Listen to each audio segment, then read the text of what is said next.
नमस्कार, आप देख रहे हैं अजय भारत और मैं हूं नेहा आपके साथ। बिहार को विशेष राज्य की दर्जा देने की मांग एक बार फिर से उठने लगी है। बिहार के मुख्यमंत्री नीतीश कुमार के द्वारा बिहार को विशेष राज्य की दर्जा की मांग उठाने के बाद अब जेडीयू कोटे के मंत्री अशोक चौधरी ने भी बयान दिया। उन्होंने कहा कि केंद्र सरकार के कथनी और करनी में बहुत बड़ा फर्क है।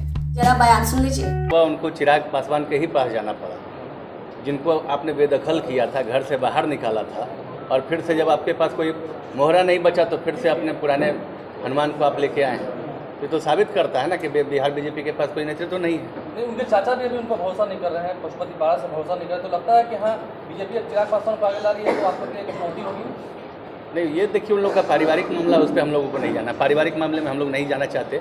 लेकिन एक बात ये बता दीजिए कि आप बताइए पूरे बिहार बीजेपी में कौन ऐसे नेता थे?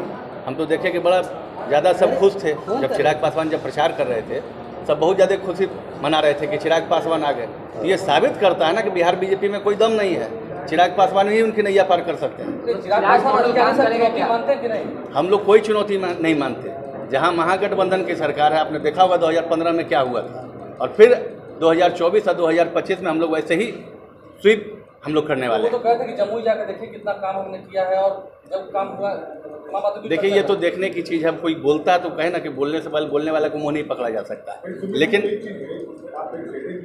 देखिए उनके चांसेस हैं, नेचुरली ही इज यंग, हम लोग सबसे यंग हैं, तो लंबी पारी खेलेंगे ना, तो उनको बढ़ाने से आगे लंबा चलेंगे। लेकिन जो सुमित जी कह रहे हैं, चिराग पासवान ने तो प्रूफ कर दिया ना कि जो जनता दल यूनाइटेड कहती थी कि भारत जदयू को इस प्रदेश में मार्जिनाइज करने के लिए जिस तरह से भारतीय जनता पार्टी ने कुचक्र रचा था, उसका पटाक्षेप हो गया।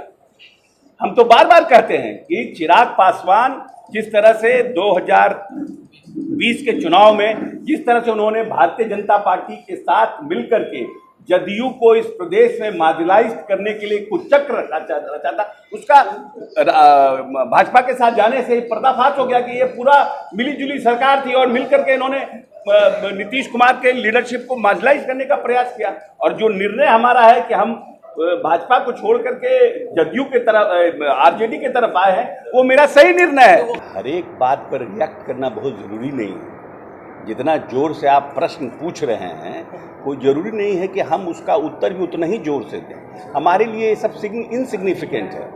कोई हमको, जैसे अगर आपको डिमोरलाइज करने के लिए कोई बात बार बार कहता हो, तो कोई ज़रूरी नहीं है कि हम उसका उत्तर दें। अब सुशील मोदी जी ज्योतिषाचार्य हो गए हैं, ये तो हमको नहीं पता है कि भविष्यवाणी भी राजनीतिक करने लगे हैं। ना आरजेडी के लोग, ना जदयू के लोग, किसी ने इस सब चीजों पर नहीं कहा। ये तो एक भ्रम पैदा करने की कोशिश कर रहे हैं ना, भ्रम पैदा कर रहे हैं। आपकी पार्टी की इसमें कौन नई बात है? इसमें बहुत बात नहीं है। कोई ऐसा थोड़ी है कि भाजपा महागठबंधन बनने के बाद, क्योंकि एक फॉर्मिडेबल अलायंस है, और 2015 में पूरी ताकत और पूरी शक्ति के साथ भाजपा पूरे देश में और इस प्रदेश में प्रयास कर चुकी है, तो वो कितने सीटों पर रहे।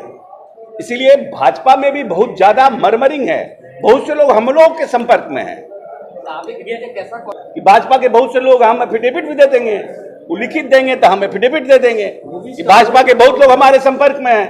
अब नीतीश जी के ऊपर न कोई भ्रष्टाचार का आरोप है। इन 17 वर्षों के कार्यकाल में नीतीश जी के पास इस प्रदेश को 32,000 करोड़ से 2,18,000 करोड़ का बजट करने का काम नीतीश कुमार ने किया। इस प्रदेश में मार्जिनलाइज जो था, SC ST, अति पिछड़ा, महिला, उनको राजनीतिक रूप से, सामाजिक रूप से, आर्थिक रूप से सशक्त करने का काम नीतीश कुमार ने किया। तो 17 वर्ष में बिहार का परिदृश्य बदला है। कोई, आप किसी से भी जात के लोगों से पूछ लीजिए नीतीश कुमार ने कैसे काम किया। तो ये बूढ़ा आदमी काम कर सकता है कि जवान? जिसके पास विजन होता है, जो दूरदर्शिता जिसके पास होती है, जो बिहार को 21वीं सदी में ले जाने का जिसके पास सपना होता है, वो व्यक्ति करता है। अब इनके पास कुछ है नहीं, तो कह रहे नीतीश कुमार बूढ़ा हो गए। नीतीश कुमार, जो आदमी 18 घंटा 20 घंटा काम करता हो, उसको अगर बूढ़ा भी है, अगर 70 साल का भी है और 18 घंटा काम करता हो, और कोई 25 साल का है वो 3 घंटा काम करता है, तो हमारा 72 साल वाला मजबूत हुआ कि 30 साल वाला मजबूत हुआ? अंतिम सवाल है